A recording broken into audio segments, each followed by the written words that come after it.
Hello everyone, আশা করি প্রত্যেকেই খুব ভালো আছো, সুস্থ আছো। গরমের এই সিজনে পাওয়া এক সবজি যেটা এই সময় পাওয়া যায় আর প্রায় প্রতিদিনই কিন্তু সবার বাড়িতেই হয়ে থাকে, খেতে কিন্তু দারুণ লাগে। যে রেসিপিটা তোমাদের সাথে শেয়ার করছি সেটা কিন্তু রুটি বা ভাত দিয়ে খেতে দারুণ লাগে। তো চলো দেখে নেওয়া যাক আজকের রেসিপি। তো যেটা বললাম আমি, যে সবজিটা এই সময় পাওয়া যায় সেটা হচ্ছে এই সবজি, যেটাকে আমরা চিচিঙ্গা বা অনেকে কিন্তু কয়থা বলে থাকি। এই চিচিঙ্গা বা কয়থা দিয়ে কিন্তু অনেক রকম রেসিপি তৈরি হয়, তার মধ্যে খুব সহজ রেসিপিটা আমি আজকে তোমাদের সাথে শেয়ার করছি। আমি কয়থাটাকে খুব ভালোভাবে রিং রিং করে কেটে নিয়েছি। চাইলে পরে তোমরা কিন্তু এটাকে কুচিয়ে নিতে পারো, একটু পাতলা পাতলা করে কাটবে, তাহলে রান্নাটা কিন্তু খুব তাড়াতাড়ি হয়ে যাবে। এবার আমি কড়াইতে নিয়েছি 1 চামচের মতন সর্ষের তেল। এর মধ্যে দিলাম একটা শুকনো লঙ্কা ফোড়ন, সাথে দিচ্ছি সামান্য পরিমাণে কালো জিরে। শুকনো লঙ্কা একটু পোড়া পোড়া হয়ে গেলে এবার এর মধ্যে আগে থেকে কেটে রাখা কয়থা বা চিচিঙ্গাগুলো ছেড়ে দিচ্ছি। এই রান্নার ক্ষেত্রে চেষ্টা করো যে চিচিঙ্গা বা কয়থা যেন কুচিয়ে কাটা হয়, তাহলে রান্নাটা কিন্তু খুব তাড়াতাড়ি হয়ে যাবে। চিচিঙ্গার বাইরের চামড়াটা কিন্তু আমি কাটিনি, অনেকে কিন্তু এটা ঘষে নেয়, তবে ঘষার দরকার নেই।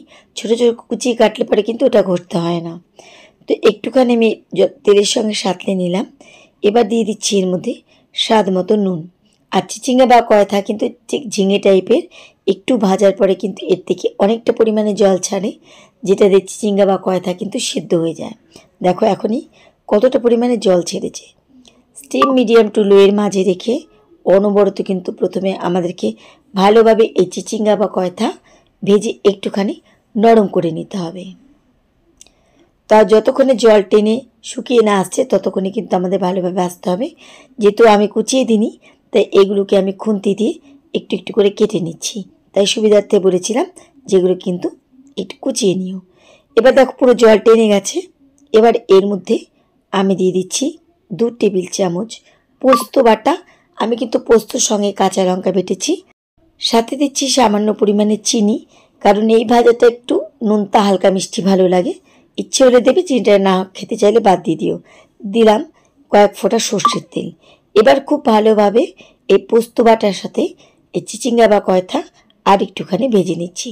যতক্ষণ এই পোস্ত বাটা শুকিয়ে একদম জল টেনে না যাচ্ছে ততক্ষণই ভাজবো। আর কয়থাগুলো জল টানা দিয়ে আমরা ভেজেছিলাম, তা কয়থাগুলো কিন্তু একদম নরম হয়ে গেছে। এবার মাখা হয়ে গেলেই এটাকে নামিয়ে নেব। আর ঝালটা তোমরা বেশি খেতে চাইলে কাঁচা লঙ্কা বাটা পরিমাণটা একটু বাড়িয়ে দিতে পারো। তো দেখো এখানে কিন্তু পুরো পোস্ত দিয়ে আমি খুব ভালোভাবে ভেজে নিয়েছি, একদম শুকনো হয়ে গেছে। ব্যাস তৈরি হয়ে গেল গরম গরম ভাত বা রুটির সাথে খাওয়ার মতন আমাদের আজকের রেসিপি চিচিঙ্গা বা কয়থা ভাজা। রেসিপিটা সিম্পল কিন্তু খেতে দারুণ লাগে।